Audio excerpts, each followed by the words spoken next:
Moi, je suis, comme tous les entrepreneurs, je crois quelqu'un de curieux. Sois curieux. Regarde autour de toi. Tu sais, on dit souvent, moi j'entends souvent, ah, j'entreprends pas parce que j'ai pas d'idée.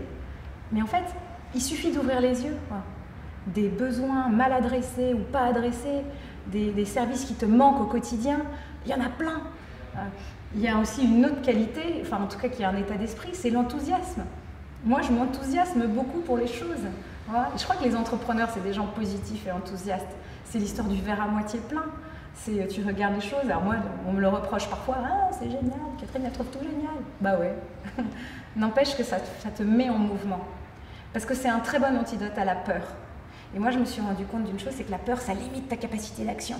Quand tu as peur, tu fais plus rien. Je voulais, dans cette lignée d'excellence, surtout que je viens d'un milieu très très modeste, quoi, donc c'était un vrai ascenseur social pour moi, je voulais faire la voie royale, Normale Sup. Bon, il se trouve que je me suis plantée à l'oral, et ça a été un échec cuisant dans ma vie. J'avais l'impression, j'avais 18 ans, j'avais 20 ans, que ma vie était finie. Hein. C'est terrible. Hein. Et en fait, ça m'a sauvé la vie. Mais ça, tu le sais qu'après. Sur le moment, ça fait mal, quoi, hein, parce qu'on est vexé, parce qu'on a peur, quoi, encore une fois. Donc ça a été un vrai échec dans ma vie. Mais ça m'a permis de faire une école de commerce et de devenir ce que je suis aujourd'hui. Moi, de tous les entrepreneurs qu'il y a autour de moi, ils ont tous eu 1, 2, 3, 10 échecs. Et ça fait partie de l'aventure. Moi, j'ai jamais vu un rêve qui se réalisait sans action, quoi, hein. Il s'agit pas... C'est important de rêver. Quand on est enfant, on a des rêves, donc il faut se reconnecter à ces rêves d'enfant. Mais ils ne se réalisent pas tout seuls, on est bien d'accord. Hein. Il y a une énorme part de travail. Mais ça, je l'apprends à personne. Voilà. Moi, j'ai des parents qui se sont levés tous les matins, à 6 h du matin, qui ont fait sonner leur réveil et qui m'ont dit « l'avenir appartient à ceux qui se lèvent tôt ».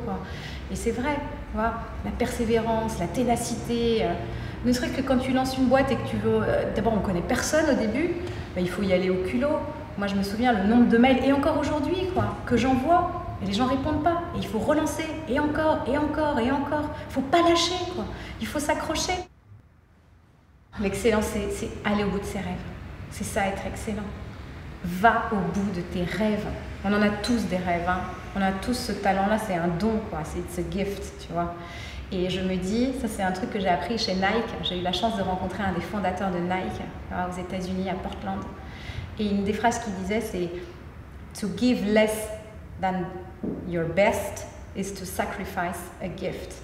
Si tu donnes moins que le meilleur de toi, tu sacrifies un don du ciel, quoi. Et donc, donne le meilleur, vas-y, accroche-toi, vas-y, va au bout, quoi. Il n'y a rien à perdre, on a tout à gagner.